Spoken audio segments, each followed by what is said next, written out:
চলছে শীতকাল আর প্রতিটা মোড়ে মোড়ে অলিতে গলিতে ভ্যানে রেস্টুরেন্টে চলতেছে ভাপা পিঠা খাওয়া। মাত্র 10 টাকা খরচ করে কিভাবে ভাপা পিঠা পাতিল বানিয়ে পিঠা বানালাম সেই ভিডিও আজকে আপনাদের মাঝে শেয়ার করব। বছরে একবার বা দুবার পিঠা খাওয়া হয় আর 200 থেকে 250 টাকা খরচ করে পাতিল না কিনে আমি মাত্র 10 টাকা খরচ করে একটা মাটির ঢাকনা নিয়ে চলে আসি। তারপর ঢাকনাটাকে চাকুর সাহায্যে গোল করে কেটে নিয়েছি। ঢাকনা কাটার সময় একটু সাবধানতা অবলম্বন করতে হবে, নইলে মাটির ঢাকনা যেহেতু ফেটে যেতে পারে। এই তো পুরোপুরি রেডি হয়ে গেছি পিঠা বানানোর জন্য আমার মাটির ঢাকনা। এখন এই ঢাকনাকে পাতিলের উপরে ময়দার সাহায্যে জোড়া লাগাতে হবে। 1 কাপ ময়দা নিয়ে পানিতে গুলিয়ে দিয়েছি। এই ঢাকনা যে পাতিলে সেট খায় সেই পাতিলে ঢাকনাটা বসিয়ে দিয়েছি। এরপর পাতিলের চারপাশে ঢাকনা ও পাতিলের জয়েন্ট স্থানে ময়দা লাগানোর পালা। ময়দার গোলাটা বেশি পাতলা হওয়া যাবে না, বেশি পাতলা হয়ে গেলে দেখা যায় পাতিলে লেগে থাকে না, তখন পানির বাষ্পটা বের হয়ে যাবে। কোন ভাবে ময়দা মেশাতে হবে যাতে আঠালো ভাব থাকে এবং পাতিলে সহজে এঁটে যায়। ঢাকনা ও পাতিল জোড়া দেওয়া হয়ে গেলে পাতিল চুলায় বসিয়ে দিয়েছিলাম। পাতিল ভর্তি পানি দিয়ে চুলায় গ্যাস ধরিয়ে দিতে হবে।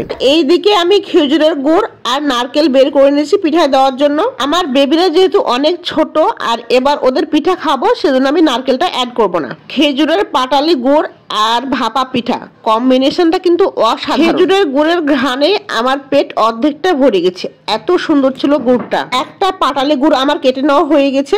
গুড় কেটে নেওয়া হয়ে গেলে এবার আটা মেশানোর পালা। ভাপা পিঠার মেন পার্ট হচ্ছে ভালোভাবে আটা মাখানো। আটা ভালোভাবে মাখানো না হলে পিঠা গোটা হয়ে উঠতে চায় না এবং খেতেও খুব একটা ভালো লাগে না। বাটিতে লবণ পানি নিয়ে আর বড় গামলাতে আটা নিয়ে অল্প অল্প লবণ পানি দিয়ে আটা মেশাতে হবে। পিঠা বানানোর জন্য অনেকে পাতলা কাপড় ব্যবহার করে থাকেন, আমি আজকে জালি নেট ব্যবহার করব। কিন্তু সব থেকে কম খরচে ঘরে থাকা উপকরণ দিয়ে আজকে পিঠা বানানো হবে, তাই আমি জালি নেটটা ব্যবহার করতেছি। তো জালি নেটটা আমি ভালোভাবে ধুয়ে নিলাম। ন্যাকড়া দিয়ে বানালেও কিন্তু ভালোভাবে ন্যাকড়াটা পানিতে ভিজে রাখতে হয়। পিঠা আপনার পছন্দ অনুযায়ী সাইজ করতে পারেন।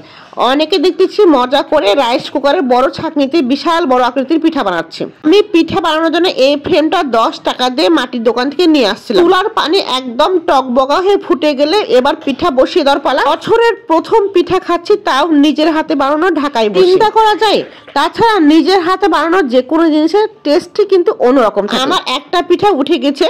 একটা পিঠা উঠে গেলে পরের পিঠাগুলো উঠতে কিন্তু খুব একটা সময় নেয় না, কারণ তখন পানিটা অনেকটাই গরম থাকে। শীতকাল মানে বিভিন্ন রকম পিঠার সমাহার। ভাপা পিঠা, চিতই পিঠা, পুলি পিঠা, পুষলি পিঠা, তিল পিঠা, আরো কত রকম বাহারি পিঠা বানানো হয়। আমার বেশ কয়েকটা পিঠা বানানো হয়ে গেছে আর পিঠাগুলো দেখেই কিন্তু বোঝা যাচ্ছে অনেক টেস্টি হবে। এই ছিল আমার আজকের ভাপা পিঠা বানানোর ব্লগ।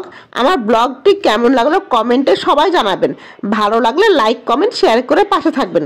সেই পর্যন্ত সবাই ভালো থাকবেন, সুস্থ থাকবেন। আল্লাহ হাফেজ।